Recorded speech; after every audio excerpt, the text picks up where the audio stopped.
और अब हम बात करेंगे उस मर्डर मिस्ट्री की, जो कि अब मिस्ट्री नहीं रही, लेकिन उसको लेकर रोज नए खुलासे हो रहे हैं। कैसे केतन की हत्या की सिया और चेतन ने मिलकर, इसे लेकर पुलिस ने आज बकायदा बयान दिया है। लेकिन बड़ी बात यह है कि चेतन और सिया की इस मर्डर की कहानी भारत से दूर अब चाइना तक पहुंच गई है। वो आगे आपको दिखाऊंगी, लेकिन पहले तस्वीरें आपको दिखाती हूं। तस्वीर भले ही शनिवार की है, लेकिन न्याय की मांग केतन का परिवार आज भी कर रहा है। ये तस्वीर जरा देखिए। शादी के नाम पर जो धोखा हुआ, उसका गुस्सा लोगों में है, जो सड़कों पर दिखा, और हाथों में मोमबत्ती लेकर केतन के परिवार और स्थानीय लोगों ने कैंडल मार्च निकाला न्याय की मांग।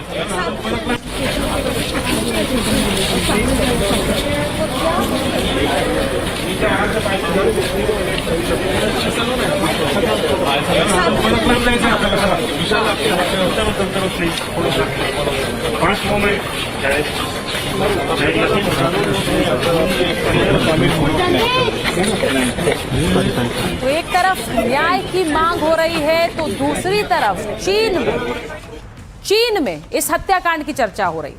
केतन और सिया चीन में वायरल हो रहे हैं। अंतर्राष्ट्रीय मीडिया में यह केस किस तरह से छाया हुआ है, आप ये देखिए कि टेंसेंट न्यूज जैसे प्रमुख चीनी समाचार प्लेटफॉर्म्स भी इस खबर को उठा रहे हैं, दिखा रहे हैं। चीन में इस हत्याकांड की तुलना एक लोकप्रिय थ्रिलर फिल्म से की जा रही है कि देखिए, यह हत्याकांड नहीं है तो एक थ्रिलर की तरह है। कैसे एक मर्डर मिस्ट्री एक थ्रिलर बन गई, इसकी चर्चा चीन में हो रही है और उसी की तस्वीर आपको मैं दिखा रही हूं। केतन हत्याकांड के आरोपी सिया गोयल और चेतन चौधरी की आज पुलिस कस्टडी पूरी होने के बाद उन्हें कोर्ट में पेश किया गया। उसकी तस्वीर अब देखिए। कोर्ट में पुलिस ने दोनों आरोपियों की पुलिस कस्टडी बढ़ाने की मांग करते हुए कई अहम दलीलें पेश कर दी। कोर्ट में पुलिस ने कहा कि आरोपियों के साथ घटनास्थल पर दोबारा सीन रिक्रिएट करना होगा। सिया ने जो केतन का पासपोर्ट फाड़कर जला दिया है, हम उसे ढूंढ रहे हैं। आरोपी चेतन चौधरी ने हत्या के बाद अपने कपड़े बदल लिए थे, उन कपड़ों से सुराग मिल सकता है। हत्या के बाद भी दोनों आरोपियों के बीच फोन पर बातचीत हुई थी, इसकी जानकारी अभी पता लगानी है। इसलिए 7 दिन की पुलिस हिरासत चाहिए। वहीं बचाव पक्ष ने भी गिरफ्तारी को अवैध बताते हुए पुलिस कस्टडी का विरोध किया। हालांकि कोर्ट ने दोबारा दोनों को 5 दिन की पुलिस कस्टडी में भेज दिया है, तो 3 जुलाई तक अब दोनों कस्टडी में रहेंगे।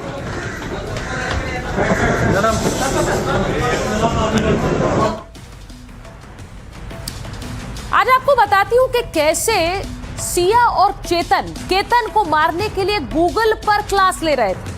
हत्याकांड को शातिर तरीके से अंजाम दिया गया।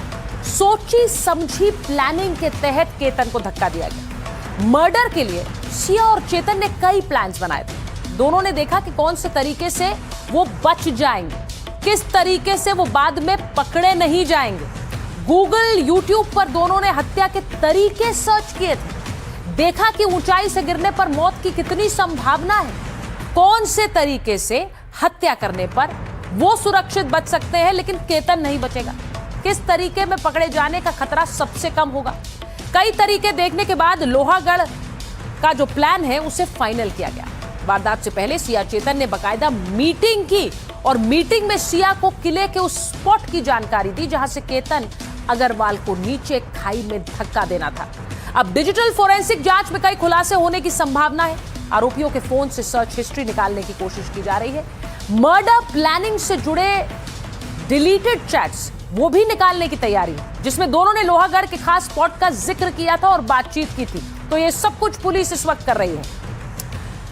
अब आपको यह भी बताऊं कि सिया गोयल को सीन रिक्रिएशन लेकर पुलिस गई और इस दौरान सिया पता चला कि कैसे चेतन के साथ मिलकर उसने केतन को खाई में धक्का दिया। तो ये तस्वीरें आज आप देखिए। पुलिस ने 28 जून को रिक्रिएशन के लिए लेकर गई और आज एक बार फिर से रिक्रिएशन के लिए लेकर गई है पुलिस। सामने देखिए, सिया है,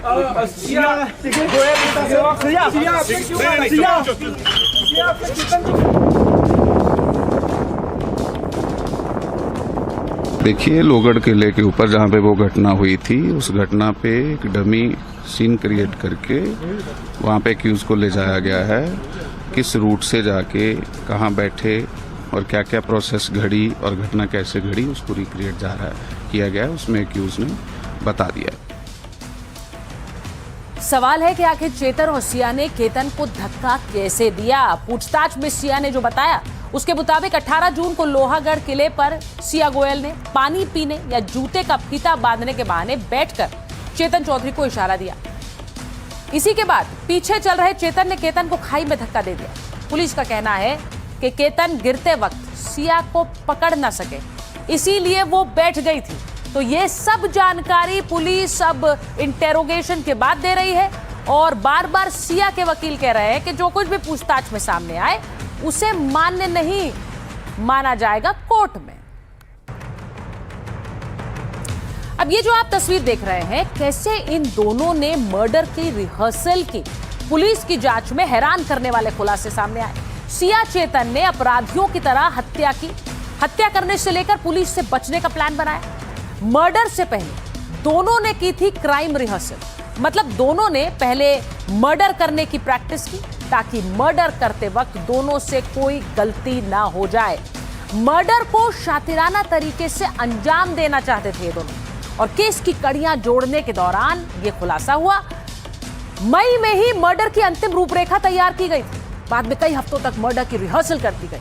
18 जून को वारदात को अंजाम देने से 4 दिन पहले 14 जून को भी सिया केतन को किले पर लेकर गई थी और इस दौरान केतन को मारने की पहली कोशिश हुई। बाद में तय हुआ कि अगली बार चेतन मौजूद रहेगा ताकि केतन अग्रवाल के बचने की कोई गुंजाइश न बच पाए।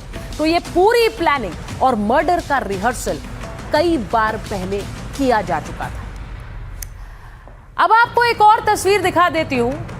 वो तस्वीर चेतन की स्कूटी की है, जो कि पुलिस की इन्वेस्टिगेशन के दौरान सामने आई है। चेतन चौधरी लोहागढ़ फोर्ट इसी स्कूटी से गया था।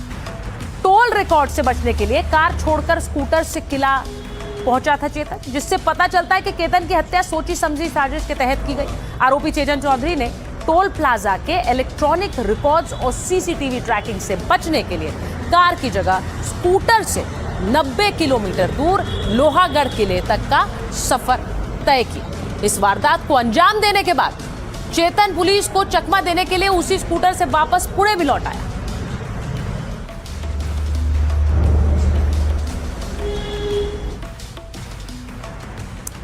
आपको यह भी बताती हूं कि पुलिस इन्वेस्टिगेशन अब इन दोनों के फोन कॉल्स की कर रही है। पुणे पुलिस की टेक्निकल सर्विलांस टीम जांच में जुटी है। सिया गोयल और चेतन के मोबाइल की गहन जांच की जा रही है। अब जांच में साजिश का सबसे बड़ा डिजिटल सबूत मिल गया है। कॉल डेटा रिकॉर्ड्स के मुताबिक बड़ा खुलासा हुआ है। 18 जून को लोहागढ़ से जब केतन को नीचे धकेला गया, ठीक 34 मिनट के बाद दोनों की आखिरी बार 34 मिनट पहले दोनों की आखिरी बार बात हुई थी। पुलिस का मानना है कि आखिरी कॉल सबसे अहम है। कॉल के दौरान ही सिया ने चेतन को सारी जानकारी दी। किले के उस खास पॉइंट पर केतन की सटीक लोकेशन, जहां आसपास मौजूद लोगों की मौजूदगी नहीं होने का सिग्नल मिले। ये सब कुछ हुआ, बात हुई कि अब केतन को धक्का देने का सही समय आ गया है और पुलिस सूत्रों के मुताबिक हत्याकांड को अंजाम देने के बाद अपने अपने फोन से 3 महीने का चैट बैकअप दोनों ने हटा दिया। अब पुलिस को सुराग न मिल सके, इसके तहत ऐसा किया गया। लेकिन पुलिस तो फिर से डेटा रिट्रीव कर रही और दोनों के फोन लोकेशन का मिलान कर रही है, जिससे पता लग सके कि आखिरी कॉल के समय क्या कुछ हुआ। ये सारी जानकारी जुटा रही है पुलिस, ताकि कोर्ट में भी प्री प्लान्ड मर्डर के तहत पेश किया जा सके इस मर्डर को। तो ये सब कुछ पुलिस कर रही है इस वक्त, उनकी कॉल डेटा खंगाल कर।